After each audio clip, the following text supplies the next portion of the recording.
पितृपक्ष की कथा। एक गांव में एक भाई और बहन रहते थे। दोनों की शादी हो चुकी थी।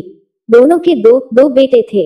बहन विधवा हो चुकी थी और वो अपने भाई के यहाँ ही रहती थी, पर उसकी भाभी उसको बिल्कुल भी नहीं पसंद करती थी। पितृपक्ष आया तब उसका भाई गंगाजी पितरों का तर्पण करने चला गया। तब उसकी भाभी ने पीछे से घर के आंगन में बहन के लिए एक झोपड़ी बनवा दी और उसे और उसके बच्चों को उसमें रहने को भेज दिया। बहन सुबह ही भाभी के घर काम करने आती और पूरा काम करने के बाद भाभी उसको बचा खुचा जो भी होता उसको दे देती। बहन आटे छानने वाला कपड़ा अपने घर ले जाती और उसको पानी में छानकर अपने बच्चों को पिला देती और कहती यह दूध है, पी लो। एक दिन भाभी ने उसको वह कपड़ा ले जाते हुए देख लिया, तो वो बोली यह कपड़ा मत लेकर जाओ और कल सास का श्राद्ध है। कल अगर आंगन का पीपल का पेड़ हिले तो आ जाना, नहीं तो मत आना। बच्चे सुबह बोले आज तो नानी का श्राद्ध है, चलो मामी के घर चलते हैं। तब वो बोली मामी ने कहा है कि आंगन का पीपल का पेड़ हिले तो आना, नहीं तो मत आना। कभी पेड़ भी हिलता होगा, पत्ते हिलते हैं, टहनियां हिलती है। बच्चे यह सुनकर उदास हो गए। रात में भाभी ने 2 सूखी रोटी और उसके ऊपर चावल रखकर भिजवा दिए।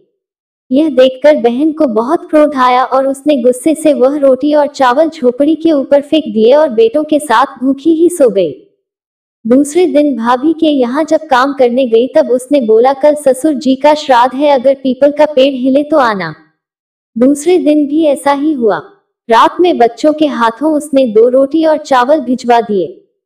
फिर उसने गुस्से में रोटी झोपड़ी के पीछे फेंक दी और रात भर रोती रही और गंगा मैया से प्रार्थना करती रही। फिर 16 दिनों के बाद भाई वापस आया तो देखता है पूरे आंगन में कीचड़ ही कीचड़ हो रखा है।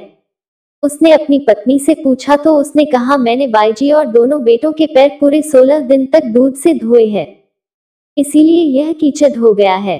तब उसने अपनी बहन के बारे में पूछा, तब पत्नी बोली कि वो बाहर झोपड़ी में रह रही है। तब भाई ने जाकर देखा तो वहां एक पक्की हवेली बनी हुई थी। वो अंदर गया तो वहां बहन के बेटे खेल रहे थे। उसने अपनी बहन को पूछा, तब उसने सारी बात बताई। तो उसने अपनी बहन से हाथ जोड़कर माफी मांगी। बहन ने बताया कि गंगा मैया ने मुझे यह सब दिया है। वो रोटी यह हवेली बन गई और चावल हीरे मोती बन गए। भाई ने जब बहन को घर चलने को कहा तो उसने कहा अब मैं यहीं रहूंगी। जैसे उसके पितरों ने उस पर कृपा करी वैसे ही सभी पर उनके पितरों की कृपा बनी रहे। तो दोस्तों कैसी लगी आपको हमारी आज की कहानी अच्छी लगी तो वीडियो को लाइक कर दीजिए और ज्यादा से ज्यादा लोगों में शेयर करें। अगर आप हमारे चैनल पर पहली बार आए हैं तो चैनल को सब्सक्राइब कर लीजिए, क्योंकि हम अपने चैनल पर ऐसी ही कहानियां लेकर आते रहते हैं। मिलते हैं फिर एक कहानी के साथ। धन्यवाद।